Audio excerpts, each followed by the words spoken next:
Good morning, student. Welcome to Roseland International School online education platform, and this is Yagdev Bharadwaj, your educator in physics. Student, in the previous classes, we completely discussed about the potential energy of the system and how a charge can store a potential energy in the presence of other electric field. So now we are going to discuss about what kind of effect is shown by a conductor when we put it in an electric field. So our topic is electrostatics of conductor. जब किसी conductor को हम किसी external electric field में place करते हैं तो उस कंडक्टर में, जिसमें काफी सारे अमाउंट में फ्री चार्ज इलेक्ट्रॉन अवेलेबल हैं, उस पर क्या इफेक्ट पड़ता है वो हम आज डिस्कस करेंगे। तो इसी सीक्वेंस में हमारा जो फर्स्ट पॉइंट है वो है electric field inside the conductor is. जब किसी कंडक्टर को हम किसी एक्सटर्नल इलेक्ट्रिक फील्ड में प्लेस करते हैं तो उस कंडक्टर के जो इनसाइड इलेक्ट्रिक फील्ड है वो हमेशा क्या रहता है, जीरो रहता है। As we know that conductor is placed in a electric field.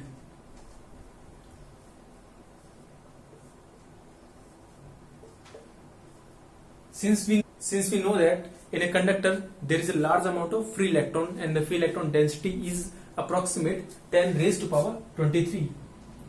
तो किसी भी कंडक्टर में हमारे पास इतने अमाउंट ऑफ नंबर में क्या होते हैं, फ्री इलेक्ट्रॉन होते हैं। जब हम उसे इलेक्ट्रिक फील्ड में प्लेस करते हैं और सपोज करते हैं कि इसके अंदर एक इलेक्ट्रिक फील्ड अराइज हो जाता है, अगर इसके अंदर इलेक्ट्रिक फील्ड अराइज हो जाएगा तो इसके अंदर जो फ्री इलेक्ट्रॉन है, जो अवेलेबल फ्री इलेक्ट्रॉन है, जिनपे न्यूक्लियस का अट्रैक्शन फोर्स कम है, उनपे क्या लगने लग जाएगा, एक फोर्स लगने लग जाएगा। अब क्योंकि हमारा जो कंडक्टर है वो इलेक्ट्रिक फील्ड में क्या है, स्टैटिक कंडीशन में है, और हम जानते हैं कि जब स्टैटिक कंडीशन में कोई भी कंडक्टर प्लेस होता है तो उसकी वजह से कोई करंट फ्लो नहीं होता है। स्टैटिक कंडीशन में जो करंट का फ्लो है वो पॉसिबल नहीं है, क्योंकि करंट की हम डेफिनेशन देते हैं the flow of electrical charges. तो अगर स्टैटिक कंडीशन के अंदर इस कंडक्टर को हम किसी एक्सटर्नल इलेक्ट्रिक फील्ड में रखते हैं तो इसके अंदर जो इलेक्ट्रॉन्स हैं उनपे क्या लगने लग जाएगा, फोर्स लगने लग जाएगा, और उसको फोर्स की वजह से क्या हो जाएगा, इलेक्ट्रॉन मूव करना शुरू कर देंगे, और जिसकी वजह से क्या हो जाएगा, कंडक्टर के अंदर करंट प्रोड्यूस हो जाएगा, जो कि पॉसिबल नहीं है, क्योंकि स्टैटिक कंडीशन में किसी भी कंडक्टर के अंदर में कोई करंट फ्लो नहीं होता। तो यहां से हम ये रिजल्ट निकाल सकते हैं, हम किसी कंडक्टर को किसी एक्सटर्नल फील्ड में रखते हैं तो उस केस में अंदर निकलने वाला जो इलेक्ट्रिक फील्ड है वो क्या होना चाहिए, जीरो होना चाहिए। अगर इलेक्ट्रिक फील्ड जीरो होगा तो वो चार्जेस पर कोई भी फोर्स नहीं लगाएगा और हमारे पास चार्ज क्या रहेंगे, स्टैटिक पोजीशन पर रहेंगे, और हमारे पास कोई भी करंट का इंड्यूस नहीं होगा। तो ये रीजन है बेसिक कि किसी भी इलेक्ट्रिक कंडक्टर को हम जब इलेक्ट्रिक फील्ड में प्लेस करते हैं तो उसके अंदर इलेक्ट्रिक फील्ड क्या होता है, जीरो रहता है। इसको एक और एनालॉजी से भी हम समझ सकते हैं, जैसे कि हमारे पास पैरेलल प्लेट कॉम्बिनेशन का, उसके अंदर हम क्या लगाते हैं, कंडक्टर को प्लेस करते हैं, तो due to the electric field इसके अंदर क्या होंगे, अपोजिट चार्ज क्या हो जाएंगे, इंड्यूस हो जाएंगे। इस साइड में क्या आ जाएगा, नेगेटिव चार्ज, और इस साइड पे क्या आ जाएगा, पॉजिटिव चार्ज। तो हमारे पास जो इंड्यूस इलेक्ट्रिक फील्ड वो क्या आ जाएगा, इसके अपोजिट साइड में आ जाएगा। इंड्यूस इलेक्ट्रिक फील्ड जो अप्लाइड इलेक्ट्रिक फील्ड है, जो हमारा अप्लाइड है, उसकी क्या होगा, अपोजिट डायरेक्शन में होगा। और जो इंड्यूस इलेक्ट्रिक फील्ड है उसका जो रीजन है वो क्या है, अप्लाइड है। तो जो हमारे इंड्यूस इलेक्ट्रिक फील्ड है वो अप्लाइड इलेक्ट्रिक फील्ड के क्या रहता है, प्रोपोर्शनलिटी में रहता है। जैसे जैसे ये अप्लाइड इलेक्ट्रिक फील्ड रहता है वैसे जैसे हमारा इंड्यूस इलेक्ट्रिक फील्ड भी इंक्रीज होता चला जाता है। तो जो ऑल ओवर द केसेस में जो रिजल्टेंट इलेक्ट्रिक फील्ड है अंदर वो कैसा हो जाता है, जीरो हो जाता है।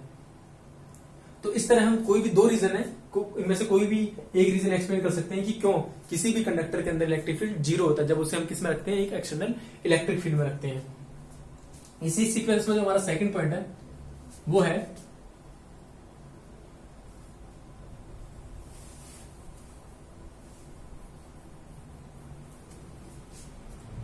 इसी सीक्वेंस में हमारा जो सेकंड पॉइंट है वो है no charge lies inside the conductor को हम किसी भी एक्सटर्नल इलेक्ट्रिक फील्ड में रखते हैं या फिर कोई भी हम चार्ज गिवन देते हैं उसको, कोई भी चार्ज, कोई फ्री चार्ज अगर इस कंडक्टर को देते हैं तो सारा चार्ज उसकी सरफेस पर डिस्ट्रीब्यूट हो जाता है, और जो इनसाइड जो चार्ज है वो क्या रहता है, जीरो। अब ये देखते हैं कि किस तरह जीरो होता है। From the definition of flux, flux क्या होता है हमारे पास, e vector dot d a vector. अब as we know that the property of the conductor when we place a conductor in external electric field, so inside the electric field of a conductor will be zero. तो इसके अंदर electric field क्या होगा, zero. अगर ई की value को zero put करेंगे तो फाई हमारे पास क्या आ जाएगा, जीरो। मतलब किसी भी कंडक्टर के अंदर जो फ्लक्स रहेगा वो क्या रहेगा, जीरो रहेगा। अब गॉस लॉ से हम फाई क्या जानते हैं, फाई क्या होता है, समीशन क्यू अपॉन में epsilon not from Gauss law. Equation 1 को इसमें यूज करेंगे तो हमारे पास क्या आ जाएगा, समीशन क्यू अपॉन में epsilon naught is equal to 0, और ये तभी पॉसिबल होगा जब क्यू क्या होगा, हमारे पास 0 होगा। तो इससे हम कह सकते हैं क्योंकि किसी भी कंडक्टर के अंदर कोई इलेक्ट्रिक फील्ड ही नहीं है, अगर इलेक्ट्रिक फील्ड किसी कंडक्टर के अंदर 0 है तो चार्ज लाई नहीं करता है। तो ये हमारे पास दो बेसिक प्रॉपर्टी है कंडक्टर की। तो हमारे पास अब चार्ज कंडक्टर की दो प्रॉपर्टी पता चल गई है कि जब किसी कंडक्टर को हम किसी एक्सटर्नल इलेक्ट्रिक फील्ड में रखते हैं तो उसके एक तो इनसाइड इलेक्ट्रिक फील्ड 0 रहता है और कोई भी चार्ज उस कंडक्टर में री इनसाइड नहीं करता है। इसी में जो सेकंड पॉइंट है वो ये है, डायरेक्शन ऑफ इलेक्ट्रिक फील्ड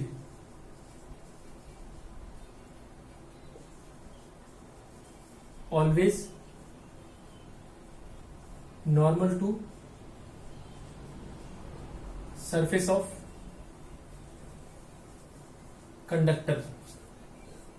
इसका मतलब ये है कि जैसे कि हमारे पास कोई भी एक कंडक्टर है और वो कंडक्टर चार्ज है और सारा चार्ज कहां चला जाएगा, सरफेस पे चला जाएगा। क्यों? क्योंकि कंडक्टर के इनसाइड इलेक्ट्रिक फील्ड और चार्ज क्या होता है, 0।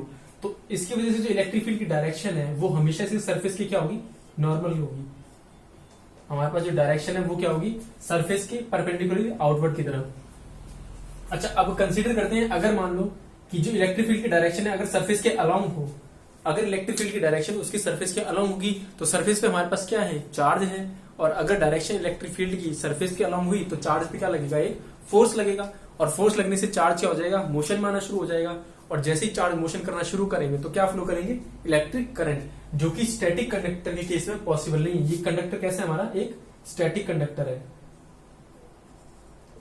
स्टैटिक कंडीशन, कंडक्टर की स्टैटिक कंडीशन है तो इसके अंदर चार्ज मूव नहीं कर रहा है तो कोई भी करंट फ्लो हो नहीं सकता है। इसीलिए हमारे पास जो इलेक्ट्रिक फील्ड की डायरेक्शन है वो हमेशा कंडक्टर की क्या होती है, सरफेस के नॉर्मल होती है। आगे हमारा जो नेक्स्ट पॉइंट है वो ये है कि potential inside the conductor is always remain constant. Potential inside conductor is constant. अब सिंस वी नो दैट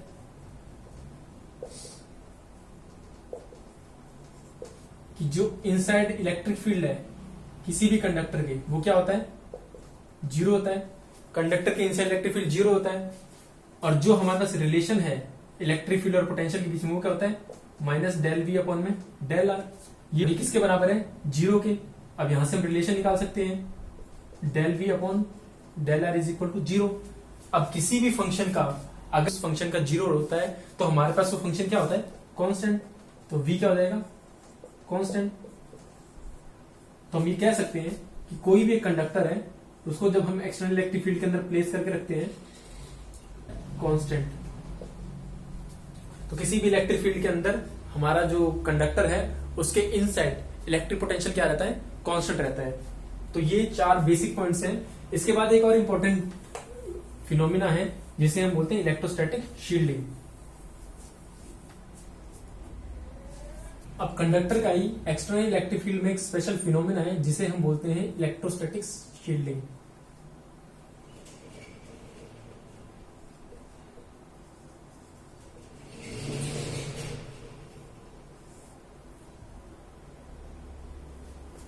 अब इलेक्ट्रोस्टैटिक शील्डिंग क्या है कि जैसे कि हमें ये पता है कोई भी एक कंडक्टर है, उस कंडक्टर के इनसाइड क्या होता है, इलेक्ट्रिक फील्ड 0।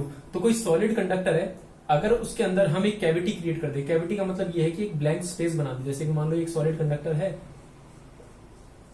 और इस सॉलिड कंडक्टर में हमने क्या बना दिया, एक होल बना दिया, एक क्या बना दिया, कैविटी बना दी है।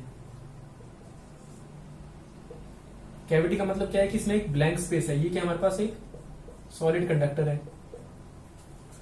तो जब इस कंडक्टर पर चार्ज हम देंगे तो क्यू चार्ज पूरा डिस्ट्रीब्यूट हो जाएगा इस पूरे इंटायर सरफेस पे, सारा जो चार्ज क्या होगा डिस्ट्रीब्यूट हो जाएगा।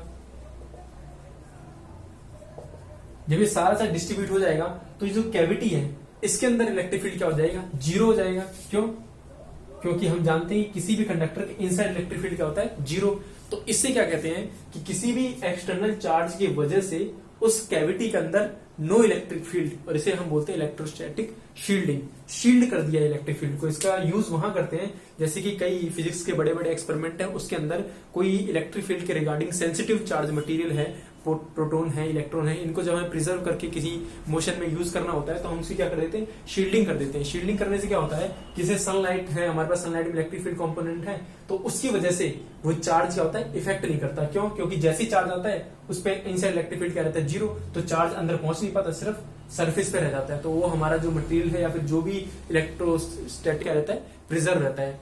दूसरा इसका यूज है जैसे कि थंडर स्टॉर्म का जो केस होता है, तो उसके अंदर जब बोला है, ऐसा कहा जाता है कि जब आप कार के अंदर बैठे हुए होते हैं तो जब थंडरस्टॉर्म आता है या फिर कोई भी होता है कार के ऊपर, तो जो उसके अंदर के जो पैसेंजर है वो उनको कोई इफेक्ट नहीं होता है। वो इस वजह से जो कार है वो कंडक्टिव मटेरियल या मेटल की बनी होती है, और जैसे ही इलेक्ट्रिक फील्ड या फिर एक्सटर्नल चार्ज कैरियर या फिर थंडर अटैक होता है उस कार के ऊपर, तो क्या हो जाता है, वो एक शील्ड की तरह बिहेव करता है। और इनसाइड क्या होता है, कोई भी चार्ज इनसाइड नहीं करता। तो जो थंडर से जो स्टैटिक चार्ज क्रिएट होता है वो सारा क्या हो जाता है, उसकी सरफेस पे डिस्ट्रीब्यूट हो जाता है, और अंदर जो पैसेंजर होते हैं उनको किसी तरह का कोई भी शॉक नहीं लगता। तो इस फिनोमेना को हम क्या बोलते हैं, इलेक्ट्रोस्टैटिक शील्डिंग। कि भाई हमें इलेक्ट्रिक फील्ड के रिगार्डिंग सेंसिटिव है, उसको इफेक्ट होने से बचाना है स्टैटिक चार्ज के रेफरेंस में, तो हम क्या करते हैं, एक सॉलिड कंडक्टर के बीच में एक ब्लैंक स्पेस बना देते हैं जिसे हम बोलते हैं कैविटी, और उस कैविटी के अंदर हम क्या रख देते हैं, उस चार्ज को या फिर कोई भी अदर मटेरियल है उसको हम प्लेस कर देते हैं। और जैसे ही स्टैटिक चार्ज आता है इसके ऊपर, जैसे ही स्टैटिक चार्ज आएगा इसके ऊपर, तो वो चार्ज क्या हो जाएगा, इसकी सरफेस पर डिस्ट्रीब्यूट हो जाएगा, और अंदर क्या रहेगा, जीरो रहेगा, और वो चीज क्या हो जाएगी, प्रिजर्व हो जाएगी।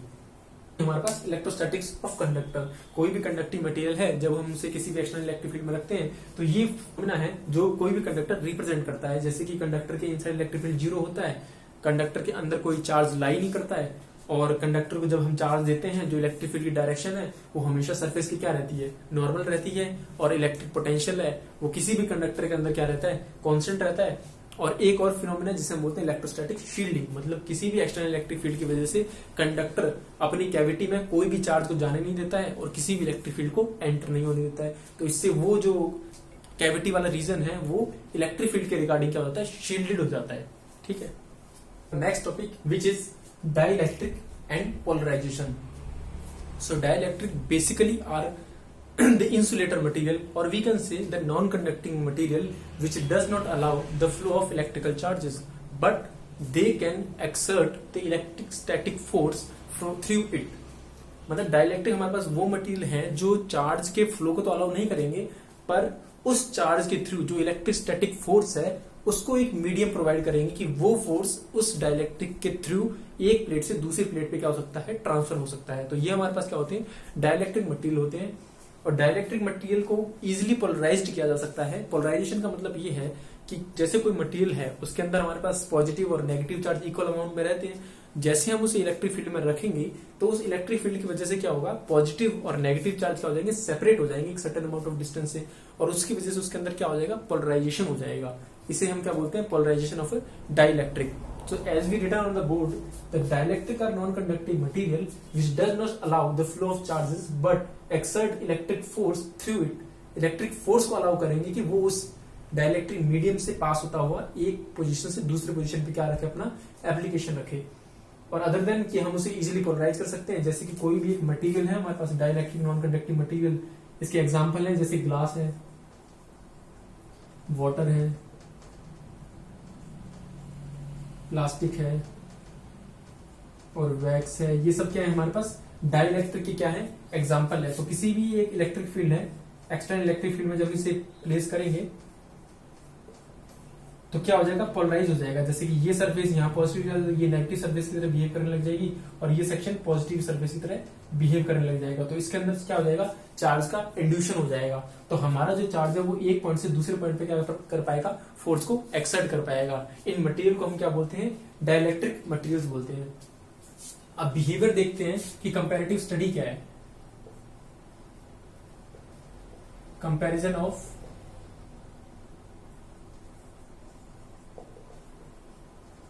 behavior of conductor and insulate conductor and dielectric in external field। अब एक एक्सटर्नल फील्ड है, पहले हम वहां पर कंडक्टर का बिहेवियर देखेंगे जो हमने लास्ट टॉपिक के अंदर डिस्कस कर लिया है कि उसके अंदर क्या होता है। अब हम क्या करेंगे, डाइलेक्ट्रिक को प्लेस करेंगे और देखेंगे कि उन दोनों में क्या कंपैरेटिवली डिफरेंसेस है। तो कंसीडर करते हैं हमारे पास एक यूनिफॉर्म इलेक्ट्रिक फील्ड है और उस यूनिफॉर्म इलेक्ट्रिक फील्ड के अंदर एक कंडक्टर को कंसीडर कर लेते हैं। वो कंडक्टर उस यूनिफॉर्म इलेक्ट्रिक फील्ड में क्या रखा हुआ है, प्लेस्ड किया हुआ है। तो जैसे इलेक्ट्रिक फील्ड की डायरेक्शन है तो ये कंसीडर कर सकते हैं इलेक्ट्रिक फील्ड की डायरेक्शन अलोंग दी सरफेस है। अगर इलेक्ट्रिक फील्ड की डायरेक्शन है तो ये सरफेस नेगेटिवली चार्ज हो जाएगी जैसा हमने कंडक्टर में पढ़ा है, और ये सरफेस पॉजिटिवली चार्ज हो जाएगी। और इसके अंदर क्या आ जाएगा, हमारे पास एक इलेक्ट्रिक फील्ड क्रिएट हो जाएगा ई इंड्यूस्ड, जिसकी डायरेक्शन क्या रहेगी, जो अप्लाइड इलेक्ट्रिक फील्ड है उसकी क्या रहेगी, अपोजिट रहेगी। और जो अप्लाइड इलेक्ट्रिक फील्ड है वो इस डायरेक्शन के अपोजिट रहेगा, ई नोट। और कंडक्टर के केस में क्या होगा कि जो हमारा ये ई अप्लाइड है ये क्या हो जाएगा, हमारा ई इंड्यूस के इक्वल हो जाएगा। और ई इंड्यूस के इक्वल हो जाएगा तो जो रिजल्टेंट इलेक्ट्रिक फील्ड है इसके अंदर वो क्या हो जाएगा, जीरो हो जाएगा। तो ये हमारा कंडक्टर का बिहेवियर है। जब हम उसे किसी एक्सटर्नल फील्ड में रखते हैं तो जो इंड्यूस इलेक्ट्रिक फील्ड है इनसाइड या फिर interior of the conductor which is always equal to the external electric field in which we applied it. ठीक है, तो ये हमारा induce electric field external electric field क्या रहता है, इक्वल रहता है। तो ये हमारे पास कंडक्टर का केस। अब बात करते हैं डाइलेक्ट्रिक की। अब जैसे कि कोई एक डाइलेक्ट्रिक है, उस डाइलेक्ट्रिक मटेरियल को हमने क्या किया है, एक्सटर्नल इलेक्ट्रिक फील्ड है कोई भी, उस एक्सटर्नल इलेक्ट्रिक फील्ड के अंदर क्या रखा है, प्लेस कर रखा है। तो वही होगा, इसकी सरफेस पोलराइज्ड हो जाएगी, ये नेगेटिवली चार्ज हो जाएगी, ये पॉजिटिवली चार्ज। और हमारे पास एक्सटर्नल इलेक्ट्रिक फील्ड है, उसकी डायरेक्शन क्या होगी, फ्रॉम लेफ्ट टू राइट। तो इसकी वजह से जो इंड्यूस इलेक्ट्रिक फील्ड होगा उसकी डायरेक्शन तो अपोजिट होगी, पर ये जो ई इंड्यूस्ड है वो क्या रहेगा, जो रिजल्टेंट इलेक्ट्रिक फील्ड है या फिर जो अप्लाइड इलेक्ट्रिक फील्ड है उससे क्या रहेगा, कम रहेगा। जो जितना इंड्यूस्ड कंडक्टर के अंदर होता है, कंडक्टर में एग्जैक्ट इक्वल अमाउंट का इंड्यूस होता है जितना हमने एक्सटर्नल फील्ड लगाया, पर डाइलेक्ट्रिक के अंदर जो इंड्यूस इलेक्ट्रिक फील्ड है उसकी value external electric field comparison में क्या रहती है, कुछ कम रहती है, जिसकी वजह से क्या होता है, ये पोलराइज हो जाता है और इसमें एक रिजल्टेंट नेट इलेक्ट्रिक फील्ड आता है जो कितना होता है, ई माइनस ई इंड्यूस। तो ये हमारा बिहेवियर है कि जब हम कंडक्टर को रखते हैं तो उसमें इंड्यूस इलेक्ट्रिक फील्ड इस तरह से अरेंज होता है कि हमारे पास नेट इलेक्ट्रिक फील्ड क्या होता है, जीरो हो जाता है। पर जब डाइलेक्ट्रिक को हम इलेक्ट्रिक फील्ड प्लेस करते हैं तो उसमें इंड्यूस इलेक्ट्रिक फील्ड इतने अमाउंट का होता है कि उसमें कुछ रिमेनिंग या फिर रिजल्टेंट इलेक्ट्रिक फील्ड जरूर रिमेन रहता है। हमारे पास टाइप ऑफ डाइलेक्ट्रिक्स है कि डाइलेक्ट्रिक कितने टाइप के होते हैं और किन पार्ट्स में हमने क्या कर रखा है, इनका डिवीजन कर रखा है। तो बेसिकली जितने भी डाइलेक्ट्रिक है उनको हम दो पार्ट में डिवाइड करते हैं, पोलर मॉलिक्यूल्स और नॉन पोलर मॉलिक्यूल्स। तो जो डाइलेक्ट्रिक है वो दो पार्ट में डिवाइड होते हैं, एक हमारे पास पोलर मॉलिक्यूल और दूसरी क्या है हमारे पास, नॉन पोलर। जो polar molecule in which centre of positive charge not coincide with center of negative charge. इसका मतलब ये है कि कोई भी हमारे पास डायपोल है उसके अंदर जो टोटल पॉजिटिव चार्ज है उसका एक सेंटर होगा, कंसिडर कर लेते हैं ये है, ये पॉजिटिव चार्ज के अंदर है, ये पॉजिटिव चार्ज का सेंटर है और सेम इसी के अंदर हमारे पास क्या है, नेगेटिव चार्ज का सेंटर क्रिएट हो रहा है। और ये दोनों पॉजिटिव और नेगेटिव चार्ज क्या है, एक सर्टेन अमाउंट से डिस्प्लेस है, मतलब कि उस पूरे डाइलेक्ट्रिक मटेरियल के लिए पॉजिटिव और नेगेटिव चार्ज एक सर्टेन डिस्टेंस से क्या है, डिस्प्लेस्ड है। उनके बीच में क्या है, एक छोटा सा सेपरेशन है। उन मॉलिक्यूल को हम क्या बोलते हैं, पोलर मॉलिक्यूल कहते हैं। और इसी के opposite in which centre of positive charge coincide with centre of negative charge, उनको क्या हम बोलते हैं, नॉन पोलर मॉलिक्यूल बोलते हैं। मतलब कि उस मॉलिक्यूल के अंदर जैसे कि हमारे पास पॉजिटिव चार्ज है और इसी के साथ कोइंसाइड करेगा हमारा, क्या करेगा, नेगेटिव चार्ज करेगा। तो जो इस मटेरियल का टोटल पॉजिटिव चार्ज है उसका सेंटर और टोटल नेगेटिव चार्ज है उसका सेंटर क्या होगा, कोइंसाइड करेगा, उनका सेंटर क्या रहेगा, सेम रहेगा। उन मॉलिक्यूल को हम क्या बोलते हैं, उन मॉलिक्यूल को हम क्या बोलते हैं, नॉन पोलर मॉलिक्यूल। इनके एग्जांपल हैं जैसे कि पोलर मॉलिक्यूल में हमारे पास है HCl है, NaCl है और H2O है। और नॉन पोलर मॉलिक्यूल हमारे पास जैसे ऑक्सीजन है, नाइट्रोजन है। ये हमारे पास क्या है, नॉन पोलर मॉलिक्यूल के एग्जांपल्स हैं। इसमें पोलर और नॉन पोलर मॉलिक्यूल की कुछ आगे और प्रॉपर्टीज है जिनके बेसिस पे हम ये आइडेंटिफाई करते हैं कि पोलर मॉलिक्यूल है एक्सटर्नल इलेक्ट्रिक फील्ड में किस तरह का बिहेवियर शो करेगा और जो नॉन पोलर मॉलिक्यूल्स हैं वो कैसा बिहेवियर शो करेंगे। दोनों ही हमारे पास क्या है, डाइलेक्ट्रिक के टाइप हैं और हमें ये देखना है कि ये डाइलेक्ट्रिक जब दो पार्ट्स के हैं तो इनका एक्सटर्नल इलेक्ट्रिक फील्ड के रिगार्डिंग क्या रिस्पॉन्स रहेगा। तो पहले हम बात कर लेते हैं पोलर मॉलिक्यूल की।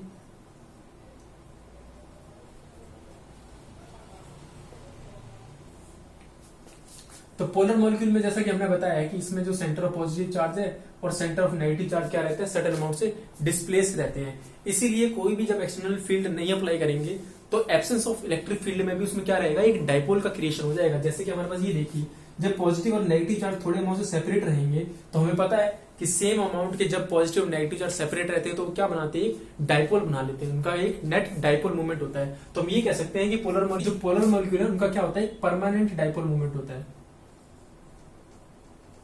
परमानेंट डाइपोल मूवमेंट होता है।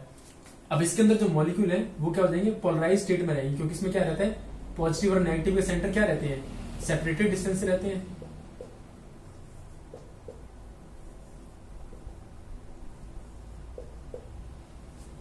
तो इस तरह से इस पोलर मॉलिक्यूल के अंदर जो छोटे छोटे मॉलिक्यूल हैं उसमें पॉजिटिव और नेगेटिव के सेंटर क्या रहेंगे, डिस्प्लेस्ड रहेंगे। पर इनकी जो डायरेक्शन होगी वो क्या होगी, कि रैंडमली ओरिएंटेड रहते हैं, रैंडमली ओरिएंटेड। मतलब कि इनकी जो डायरेक्शन है ऑफ इलेक्ट्रिक फील्ड, ये जो डाइपोल्स हैं या फिर जो हमारे पास पोलर मॉलिक्यूल के जो मॉलिक्यूल हैं वो क्या रहेंगे, रैंडमली ओरिएंटेड रहेंगे। जब हमारे पास कोई भी इलेक्ट्रिक फील्ड अप्लाई नहीं करेंगे तो ये क्या करेंगे, रैंडमली ओरिएंटेड रहेंगे, जिसकी वजह से क्या होगा, इनका जो नेट डाइपोल मूवमेंट है वो रहेगा 0।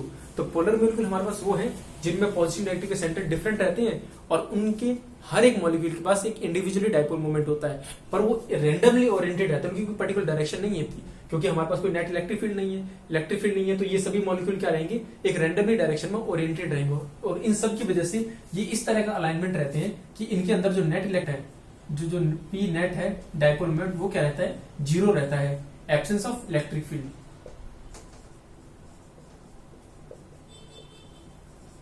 ठीक है। अब जब हम एक्सटर्नल इलेक्ट्रिक फील्ड इस पर अप्लाई करेंगे, मान लो यहां पर हमने एक इलेक्ट्रिक फील्ड अप्लाई किया, इसी मटेरियल को जब हम एक्सटर्नल इलेक्ट्रिक फील्ड में पुट इन करेंगे तो ये मॉलिक्यूल क्या हो जाएंगे, इलेक्ट्रिक फील्ड क्या करेगा, इन पर फोर्स लगाएगा और जैसे फोर्स लगाएगा तो ये सभी जो डाइपोल्स बने हैं, जो इंडिविजुअल डाइपोल हैं पोलर मॉलिक्यूल के, ये क्या करेंगे, इलेक्ट्रिक फील्ड के अलोंग अलाइन होना शुरू हो जाएंगे। तो in the presence of electric field the all dipoles of polar molecule get oriented in particular direction.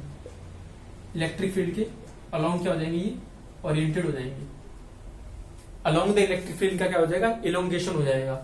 तो इसके बाद हमारे पास क्या, इन the presence of external electric field, और हमें पता है कि किसी भी डाइपोल को जब हम इलेक्ट्रिक फील्ड पे रखते हैं तो उस पर क्या लगता है, एक फोर्स लगता है, जो क्या करता है, उस डाइपोल को रोटेट करने का कोशिश करता है। और उससे क्या होगा, जैसे ही जिस सिचुएशन के अंदर ये डाइपोल ये क्या होने जाएंगे, रोटेट होना शुरू हो जाएंगे और सभी क्या होंगे, एक ही डायरेक्शन में अलाइन हो जाएंगे। उसके बाद हमारे पास क्या आ जाएगा, एक नेट डाइपोल मूवमेंट आ जाएगा, कुछ वैल्यू आ जाएगी उसकी, और सारे डाइपोल क्या हो जाएंगे, अलाइन हो जाएंगे। तो ये है हमारे पास पोलर मॉलिक्यूल का क्या है, अलाइनमेंट है कि जब हम पोलर मॉलिक्यूल को एक्सटर्नल इलेक्ट्रिक फील्ड में रखते हैं तो उनके डाइपोल पे क्या इफेक्ट पड़ता है। अब बात करते हैं कि जब नॉन पोलर मॉलिक्यूल है उसको हम इलेक्ट्रिक फील्ड में रखेंगे तो उस पर क्या इफेक्ट पड़ेगा और उसमें किस तरह के सिनेरियो या फिर क्या क्या उसमें चार्ज का डिस्ट्रीब्यूशन रहेगा। तो जैसा कि हम जानते हैं कि नॉन पोलर जो मॉलिक्यूल है उनके अंदर क्या होता है, नॉन पोलर मॉलिक्यूल के अंदर पॉजिटिव और नेगेटिव के सेंटर क्या रहते हैं, कोइंसाइड करते हैं, और कोइंसाइड करते हैं तो उसमें एब्सेंस ऑफ इलेक्ट्रिक फील्ड में उनके अंदर क्या होता है, नेट इलेक्ट्रिक डाइपोल मूवमेंट किसी तरह का रहता ही नहीं है। उसके अंदर क्या होता है, हमारे पास पॉजिटिव और नेगेटिव, जैसे ये पॉजिटिव चार्ज है और यही क्या होगा, इसका नेगेटिव चार्ज होगा, और नेगेटिव चार्ज जब पॉजिटिव चार्ज के साथ कोइंसाइड करेगा तो जो एब्सेंस ऑफ इलेक्ट्रिक फील्ड है, एब्सेंस ऑफ इलेक्ट्रिक फील्ड में नो परमानेंट डाइपोल मूवमेंट, कोई भी परमानेंट डाइपोल मूवमेंट नहीं होता। और जब हम एक्सटर्नल इलेक्ट्रिक फील्ड इस पर अप्लाई करेंगे तो जैसे ही इलेक्ट्रिक फील्ड अप्लाई करेंगे उसके बाद क्या होगा, एक्सटर्नल इलेक्ट्रिक फील्ड की प्रेजेंस से ये जो पॉजिटिव और नेगेटिव चार्ज है इनके सेंटर क्या होंगे, डिसएलोकेट होना शुरू हो जाएंगे, मतलब अपनी डिस्टेंस से सेपरेट होना शुरू हो जाएंगे। और जैसे सेपरेट होना शुरू हो जाएंगे वैसे वैसे इसमें क्या हो जाएगा, एक डाइपोल का क्रिएशन होना शुरू हो जाएगा और हमारे पास एक नेट डाइपोल मूवमेंट आ जाएगा इन the presence of external field.